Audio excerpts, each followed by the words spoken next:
les attentats qui ont sévi à gauche à droite. Dans l'immédiat, nous allons entendre Driss Ghali. Driss Ghali, il est d'origine marocaine, il vit aujourd'hui au Brésil. Il a publié un livre formidable qui s'intitule Mon père, le Maroc et moi. Et je lui ai posé la question, il revient dans son pays au lendemain de la mort de son père, et il découvre un pays qui socialement, d'une certaine façon, recule. Il estime que les gens, comment dire, que l'islam joue un rôle d'alibi dans ce pays. Écoutez, encore une fois, le témoignage de Driss Ghali. Son livre est paru aux éditions L'Artilleur. J'étais saisi par le degré de pourrissement. On a toujours l'habitude de regarder le Maroc à travers les œillères ou les yeux du FMI, de la Banque mondiale. Donc on est à 10 000 mètres d'altitude et on regarde les grandes zones industrielles, on regarde la beauté du paysage et le TGV, les infrastructures. Ça, c'est réel, ça existe vraiment.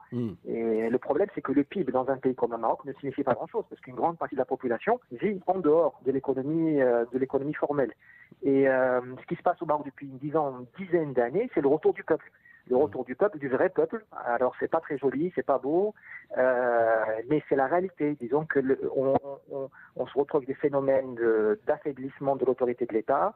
Une preuve de cela, si vous baladez à Casablanca ou à Fès ou à Tanger, c'est l'explosion des vendeurs ambulants, c'est l'habitat informel, c'est le transport clandestin. Et on se dit qu'il se passe quelque chose et dont on ne rend pas compte. Vous voulez dire qu'il y aurait plus dans les grands médias. Vous voulez dire qu'il y aurait plus de cabanons et de bidonvilles aujourd'hui qu'il y a 20 ans?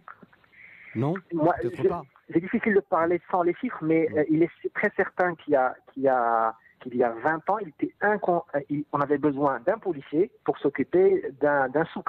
Aujourd'hui, il faut tout un escadron pour ramener l'ordre dans un souk, parce que on a désinhibé les gens. C'est-à-dire qu'on leur a dit, vous avez les droits de l'homme, sauf qu'on leur a pas expliqué ce que vous vouliez dire, les droits de l'homme. Et la grande tragédie, c'est que les droits de l'homme sont arrivés au moment où l'État marocain s'affaiblissait par la corruption, par des concours publics mal faits, et par l'éducation, parce que le système éducatif est dans un état très grave, et c'est lui qui alimente, moi je dirais qu'il envenime l'État marocain, il lui tire dans les pieds.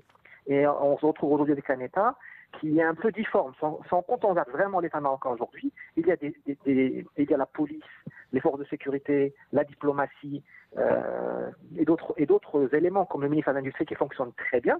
Et vous avez toute une partie de l'État qui est en déshérence. Alors elle est bien payée, elle reçoit ses salaires, on n'est pas encore dans des situations comme nos voisins, par exemple en Libye ou ailleurs. Mais vous voyez bien qu'il y a un décrochage d'une partie importante de l'État. Alors ça, c'est un fait qui est rarement relevé ou souligné dans la presse, notamment la presse française. Il y a une explication? Moi, je dirais que nous sommes encore, malgré l'accélération de l'information et de l'Internet, on est encore dans des schémas de l'exotisme, de l'orientalisme, on est à Marrakech, on est dans des belles plages, et puis il y a un problème de la langue, c'est-à-dire que il faut parler l'arabe ou le berbère pour se rendre compte de ce qui se passe. Je trouve. Et moi, je n'écris pas contre mon pays ou contre le régime, quoi que ce soit. Moi, je tire une sonnette d'alarme, tout simplement. Non, vous terminez même en expliquant que vous aimez le Maroc et les Marocains.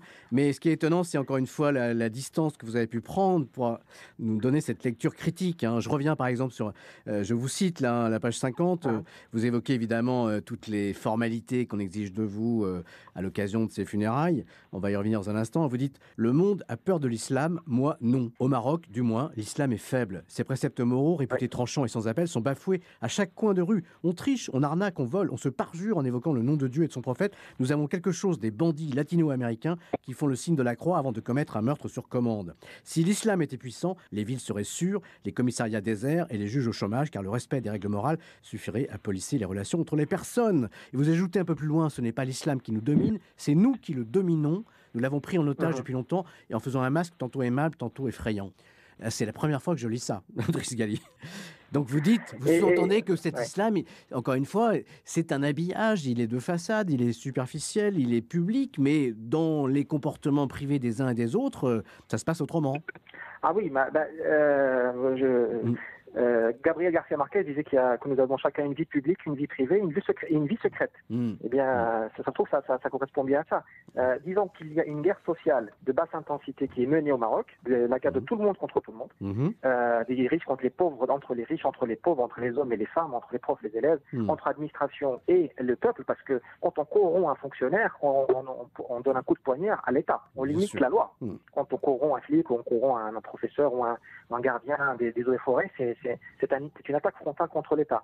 Et cette guerre, elle n'est pas belle. Il y a des victimes, il y a des gens qui meurent dans les hôpitaux tous les jours à cause des mauvais soins ou de l'absence de seringues ou autre. Ouais, vous dites qu'il faut payer un bacchiche aux médecins à l'hôpital.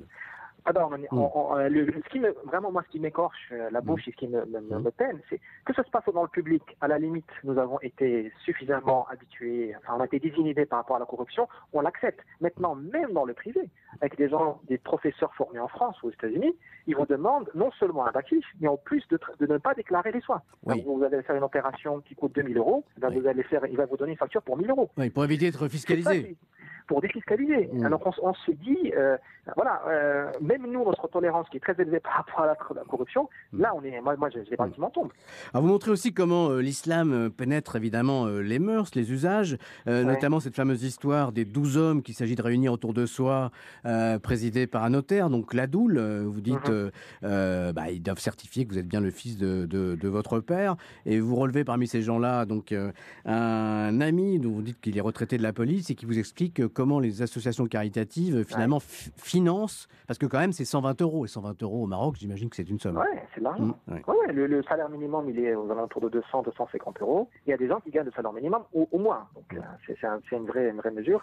Et vous avez aujourd'hui une campagne électorale permanente qui est menée par le principal parti, le parti du gouvernement, qui est le parti du PJD, le parti de la justice et du développement, qui est un parti qui a pignon sur rue, dont je ne conteste pas la légitimité, il a été élu, et les élections sont propres. Donc, mais il met une campagne permanente par le biais d'ONG qui effectivement supplante l'État pour ces histoires de paiement de factures par rapport aux funérailles, mais aussi au niveau de l'enseignement, des cours particuliers, au niveau de la santé, parce que les gens, comme ils sont abandonnés, là, il y a des Ce sont des ONG qui ont évidemment un caractère cultuel ou confessionnel, donc coranique. Et elles occupent le terrain de la charité. Et il y a des gens qui ont fait beaucoup d'argent au Maroc, notamment dans l'immobilier, dans le commerce, dans le commerce, les grossistes, les vêtements et autres. Et il faut croire qu'ils ont des choses à se reprocher. Ils donnent beaucoup d'argent pour faire des mosquées. Et puis quand ils ont fait suffisamment de mosquées, l'argent, ils le donnent pour aider les pauvres et les nécessiteux. On ne peut pas vraiment le reprocher. Ce que je dis, moi, c'est qu'il faut qu'on regarde clairement à quoi sert cet argent-là et quel est le but politique derrière.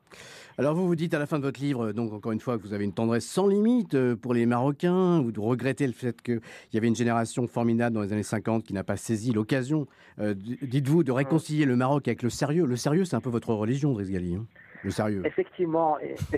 Mon père était un fanatique du sérieux. Du sérieux et de Descartes. C'est un cartésien radical. Moi, je le suis moins. Mais vous avez bien fait de parler du mot religieux, parce que face à nous, la minorité de Marocains qui s'accrochent encore à l'Occident avec ses valeurs de raison et de lumière, on va dire, face à nous avons des gens qui sont des radicaux. Des radicaux, non seulement des islamistes radicaux, mais aussi des radicaux de la corruption. Et il nous faut à nous aussi une sorte de fanatisme. On peut l'appeler le fanatisme du sérieux pour se battre. Parce que si on continue à être modéré comme nous le sommes aujourd'hui, on est promis aux gémonies. Et en même temps, vous dites que les Marocains ont tourné le dos à l'Europe et qu'ils ont choisi l'Orient. Oui. Donc ça va pas être simple. Ah oui. Nous sommes des Moyen-Orientaux projetés à l'extrémité de l'Afrique du Nord, effectivement. Alors Driss Ghali, donc le pape François s'est rendu au Maroc le week-end dernier, donc samedi et dimanche dernier. Il a rencontré évidemment le roi Mohamed VI. Ils ont l'occasion il y a eu quelques gestes et quelques propos forts, notamment l'appel à préserver le libre accès à la ville de Jérusalem, bien entendu. Il y a eu aussi, je pense, un mot très fort. C'est la première fois que je le lisais, en tout cas aussi clairement. Le pape François appelle bien sûr au dialogue et à la bienveillance envers les musulmans. Mais là, c'est la première fois que j'aurais parlé de la solidarité entre chrétiens et musulmans. Est-ce que vous pensez que le roi Mohamed VI entend vraiment faire du Maroc, on pourrait dire, une vitrine de la tolérance que peut manifester une nation majoritairement musulmane? Bon, à l'extérieur, peut-être. Oui, à l'extérieur, tout à fait. Le Maroc mène une campagne de communication de relations publiques très habile sur ce sujet de la tolérance et du dialogue interreligieux.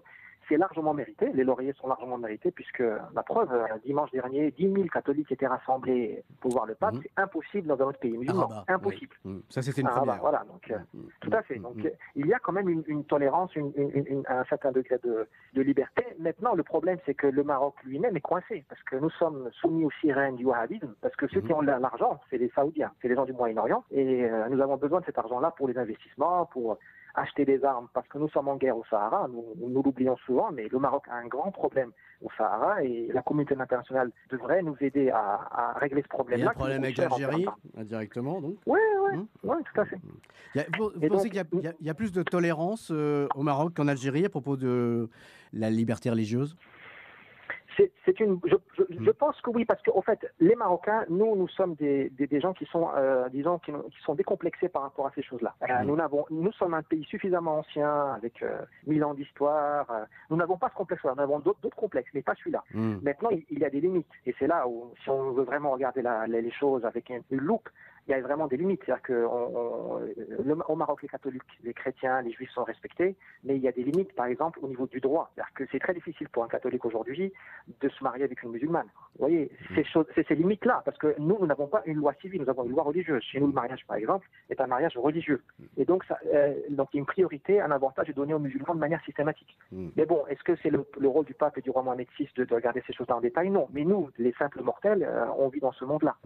Est-ce que vous pensez qu'il y a une nouvelle étape à franchir dans ce dialogue donc, entre l'islam et le christianisme? Peut-être vous étonner, moi je serais beaucoup plus cash et plus radical que ce qui s'est passé ce week-end, que le message de ce week-end. Aujourd'hui, il n'y a pas de dialogue, on va dire officiellement. C'est-à-dire que l'islam se dérobe au dialogue. Une partie du monde islamique veut en découdre.